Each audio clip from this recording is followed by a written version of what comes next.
Добрий ранок, малята! Сьогодні ми з вами поговоримо про природу України, яка дуже гарна, різноманітна.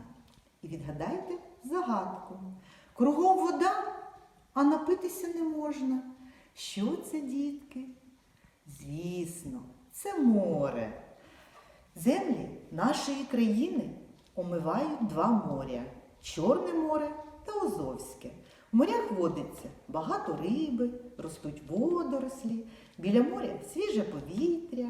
Багато хто з вас їздить відпочивати до моря, а ми, одесити, живемо біля Чорного моря і маємо змогу відпочивати влітку кожного дня.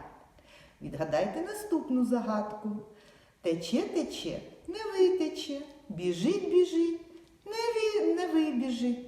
Що це, дітки? Річка. Крім морів, у нас багато водоймищ, струмків, річок. Взимку вони скуті льодом, але під льодом все одно тече вода.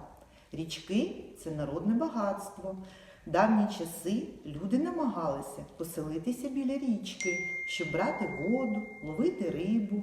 А зараз біля річок будують електростанції. Найбільша річка називається Дніпро. Також в Україні є великі гори – це Карпатські і Кримські. Кримські гори знаходяться біля Чорного моря. На вершинах гір на протязі всього року лежить сніг.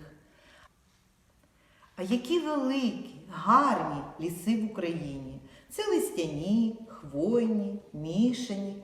В лісах водиться велика кількість різних звірів, комах, птахів. Ліси багаті їстивними грибами, смачними горіхами та ягодами.